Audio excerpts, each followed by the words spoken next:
The trophy has one job. The MVP trophy has one job. Find the best player in the NBA. Give him the award. That's it. And for 40 years, across the most talent-rich era in professional basketball history, they kept getting it wrong. Not once, not twice, 13 times, the voters looked at the player who was clearly, statistically, undeniably the best man on the floor and gave the trophy to someone else. Some of those decisions made headlines. Some happened quietly, almost politely, with the real story buried under whatever narrative the media had already decided in November. And one of those decisions, one specific year, is the most indefensible award outcome in the history of professional sports. Not just basketball, all of them. You'll know which one by the end. Moses Malone won the 1982 MVP. He averaged 31.1 points and 14.7 rebounds. For a Houston Rockets team that finished 46-36, Larry Bird averaged 22.9 points, 10.9 rebounds, and 5.8 assists for a Boston team that finished 63-19, the best record in the league, by 17 games. Bird finished second. Malone won by 51 points in the voting, 507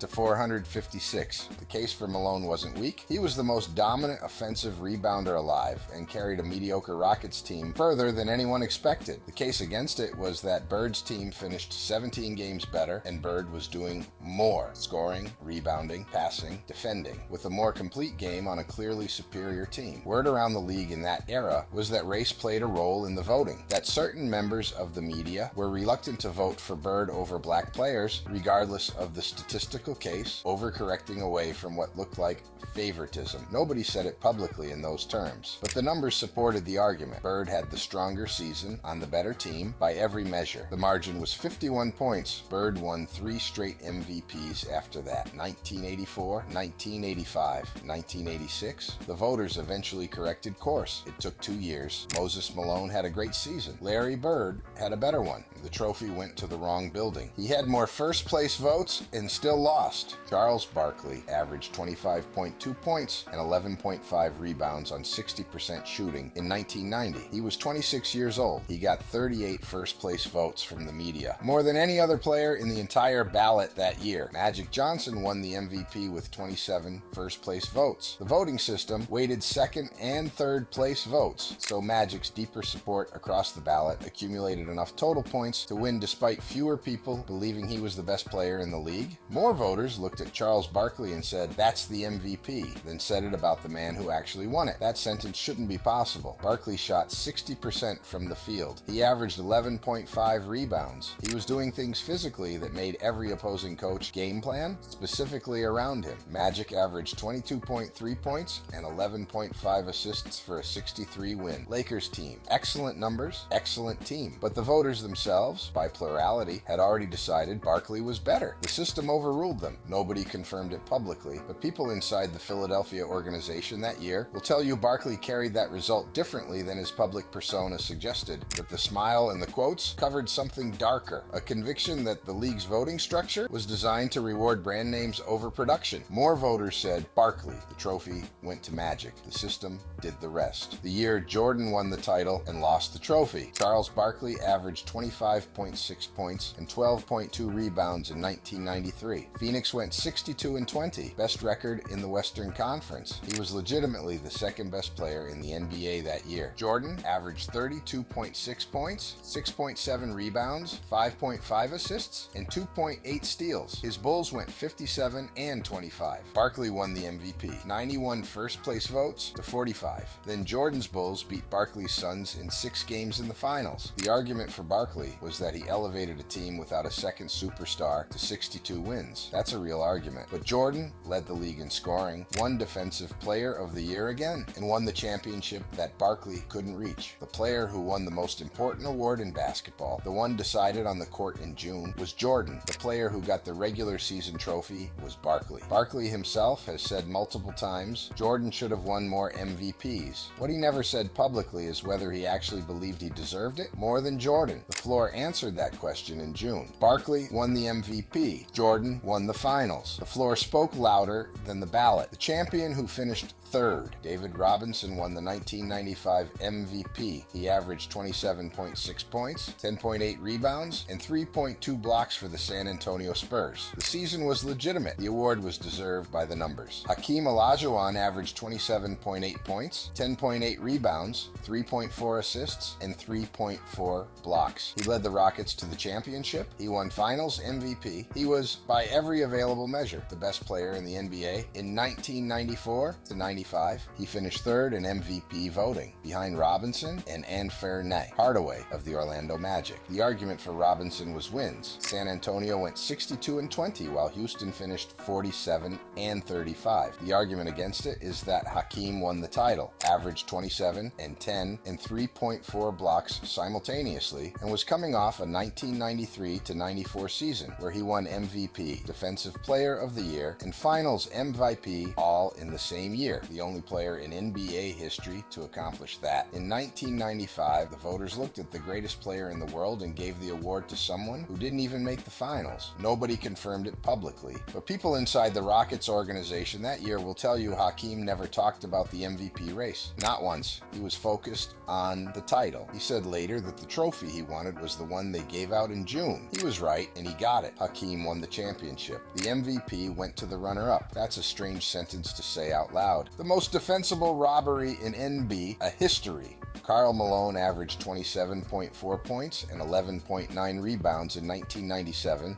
for a Utah Jazz team that went 64-18, the second best record in NBA history at the time. He was the engine of the most efficient offense in the Western Conference. The case was real. Jordan averaged 29.6 points, 5.9 rebounds, 4.3 assists, and 1.7 steals for a Bulls team that went 69-13, the best regular season record in NBA history. Then won the championship. Then beat Karl Malone's Jazz in the finals to do it. The player who won the MVP went home without a ring. The player who lost the MVP lifted the trophy. Malone won the MVP. Jordan won the title. For the second time in 4 years, the man who won the championship didn't win the regular season award. The argument for Malone is actually stronger than the 1993 Barkley case. Utah's 64 wins with Malone as the centerpiece was genuinely impressive, and the narrative of Jordan always winning had created a fatigue among voters that statistically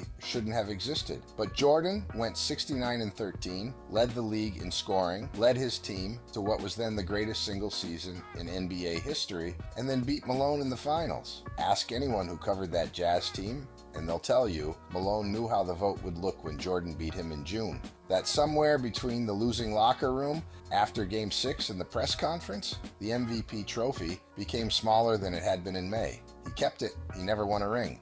Who do you think deserved the 1997 MVP, Jordan or Malone? Drop it in the comments. 69 wins, the championship, the finals victory over the MVP winner himself. Jordan should have won. He got the ring instead. The efficiency gap nobody talked about. Allen Iverson averaged 31.1 points, 2.51 steals, and 4.6 assists in 2001 and won the MVP legitimately. He led the league in scoring and steals simultaneously, which Jordan had been the last to do. The 76ers went 56-26. The award was defensible. Shaquille O'Neal averaged 28.7 points, 12.7 rebounds, 3.7 assists, and 2.8 blocks on 57.2% shooting for a 56-26 Lakers team. He led the league in player efficiency rating by a massive margin. His efficiency numbers weren't close to anyone else in the league. Shaq finished third, behind Iverson and Tim Duncan. The story that never made headlines is how lopsided the efficiency gap it actually was. Shaq shot 57.2% from the field on his volume. Iverson shot 41.8%. If Shaq had taken the same number of shots as Iverson and maintained his percentage, he would have averaged north of 34 points a game. The voters gave the award to the player who needed more shots to produce the same result. Shaq's response was immediate. You guys gave the award away in March because somebody was doing good. He was pointing at the narrative that the media had anointed Iverson for his story, his style, his cultural moment, and that the statistical case for Shaq had been quietly set aside in favor of the more compelling human interest angle. Shaq won the championship anyway, swept his way through the playoffs. Iverson's 76ers lost to the Lakers in the finals in 5 games. The most efficient player in the league, with the better team and the better percentage, finished third, and then won the title his team couldn't reach. The wrong player won the MVP. The right player won the ring.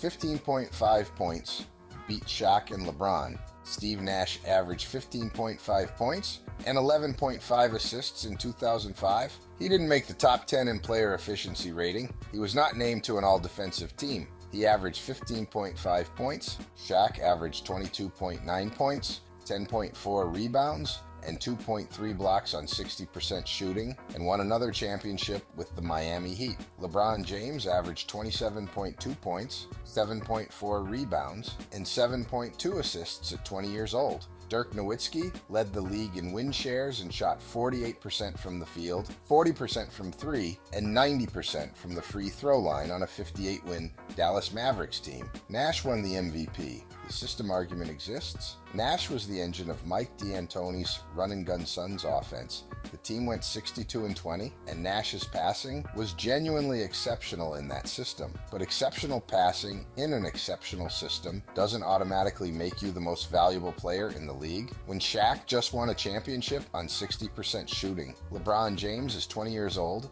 averaging a near triple-double, and Dirk is leading the league in win shares on a 58-win team. Word around the league at the time was that the Suns' style of play had captured the imagination of voters in a way that pure statistical dominance couldn't compete with, that Nash was representing something, positionless basketball, pace in space, the future of the game, and that the voters were rewarding the concept as much as the player, that the trophy went to an idea as much as a man. Nash was a great point guard.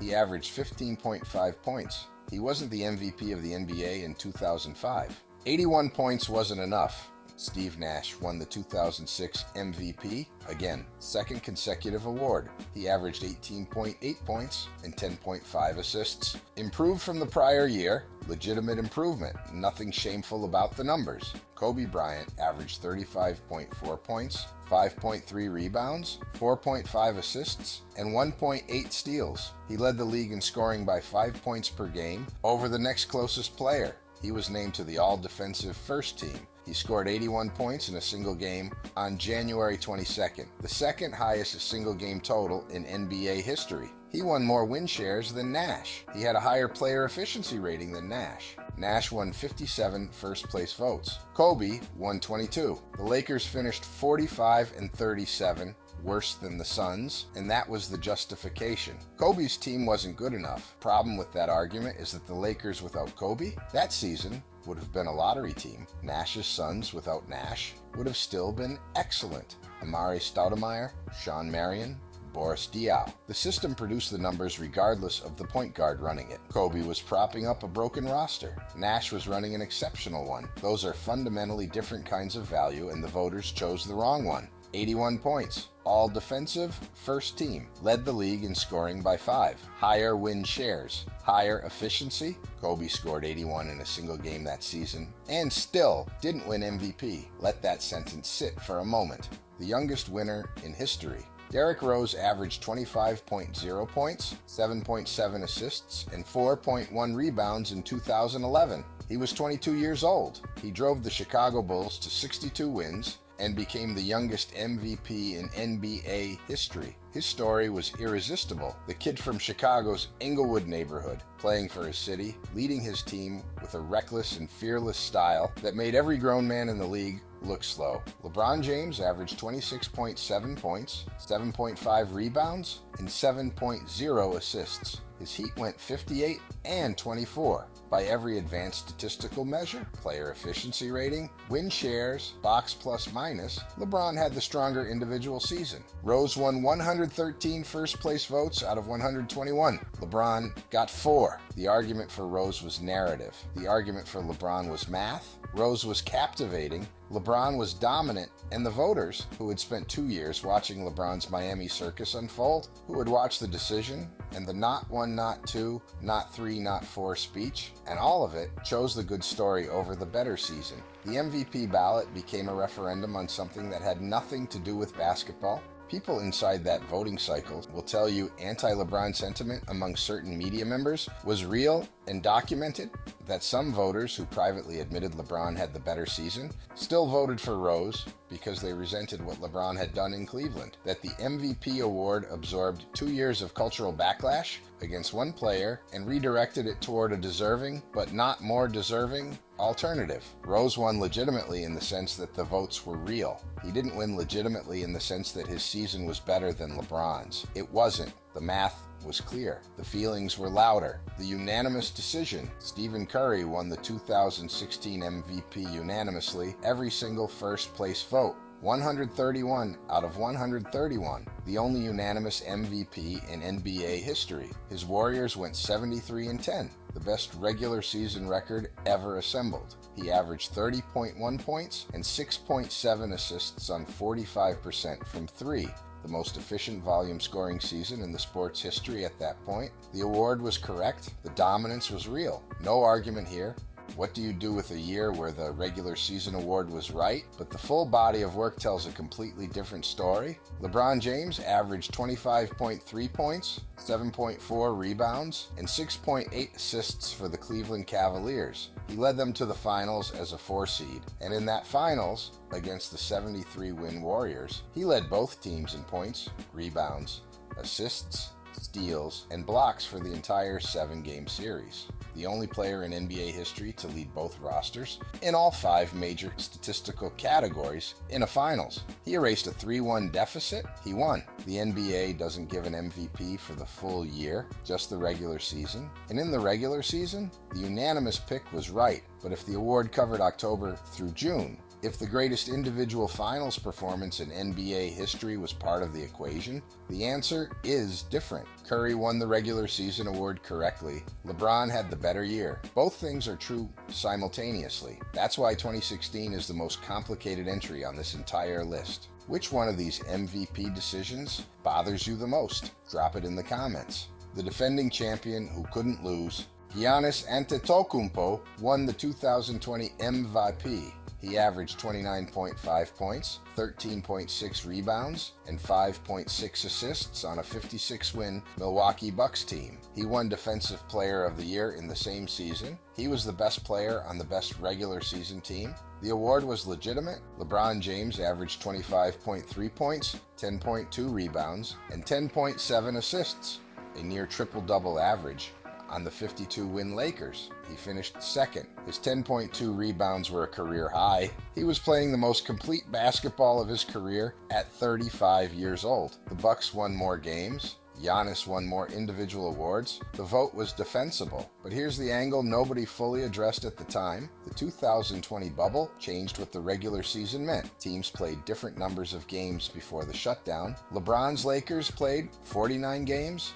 Milwaukee played 57. The comparison between those two records was already compromised before the bubble started. And then LeBron won the championship. Won Finals MVP. Nearly averaged a triple-double for the entire season, including the playoffs. The full body of work wasn't close. Giannis won the regular season award. LeBron won everything else. The pattern keeps repeating itself. The one that should have gone the other way. Nikola Jokic won the 2022 MVP. He averaged 27.1 points, 13.8 rebounds, and 7.9 assists on 58.3% shooting for a Denver Nuggets team that finished 48-34. Not a 50-win team. Not a division winner. A below .600 team in a loaded Western Conference that finished 6th in their own conference. Joel Embiid averaged 30.6 points, led the league, with 11.7 rebounds and 4.2 assists on a 51-win Philadelphia 76ers team. Giannis averaged 29.9 points, 11.6 rebounds, and 5.8 assists on a 51-win Milwaukee Bucks team. Both finished ahead of Jokic's team in the standings. Jokic won on a team that didn't win 50 games for the second consecutive year. Nobody confirmed it publicly, but the conversation inside league circles that year was that the advanced metrics community had effectively captured the MVP voting, that a generation of media voters had been convinced that counting stats were insufficient evidence, and that Jokic's efficiency numbers were so overwhelming that his team's record was simply irrelevant, that the word valuable had been quietly replaced with efficient, and nobody noticed until the trophy was already handed out. Embiid led the league in scoring. His team won 3 more games. He finished second. Jokic is a generational talent. The 2022 MVP was a mistake. The voters got seduced by the metric. The trophy went to the wrong player on a team that couldn't win 50 games for the second year in a row. The year the winning team didn't matter. Kareem Abdul-Jabbar won the 1976 MVP with the Milwaukee Bucks. He averaged 27.7 points, 16.9 rebounds, and 5.0 assists. The numbers were dominant. They always were with Kareem. The Bucks finished 38 and 44, a losing record. They did not make the playoffs. The only MVP in NBA history awarded to a player on a team with a losing record that missed the postseason entirely. The same voters who 21 years later would penalize Michael Jordan because Karl Malone's team won more games. Those same voters in 1976 looked at a player on a 38-44 team that wasn't good enough to make the playoffs and said, that's the most valuable player in basketball. The argument for Kareem was that without him, the Bucks would have been historically bad, that his individual production was so far beyond his teammates that the gap between Kareem and the next best Bucks player was larger than any gap in the league.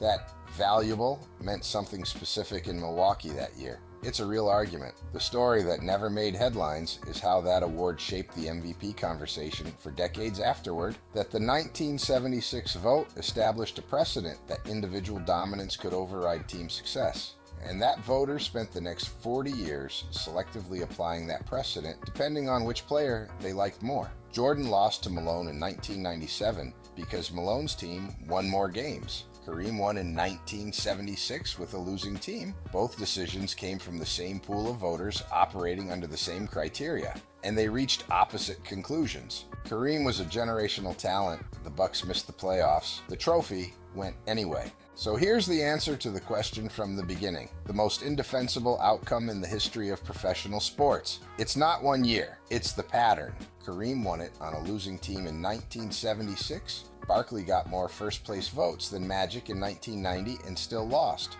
Karl Malone beat Jordan in 1997. Jordan beat Malone in the finals. Nash beat Shaq in 2005, averaging 15.5 points. Rose beat LeBron in 2011. LeBron got 4 votes. The voters keep rewarding the narrative.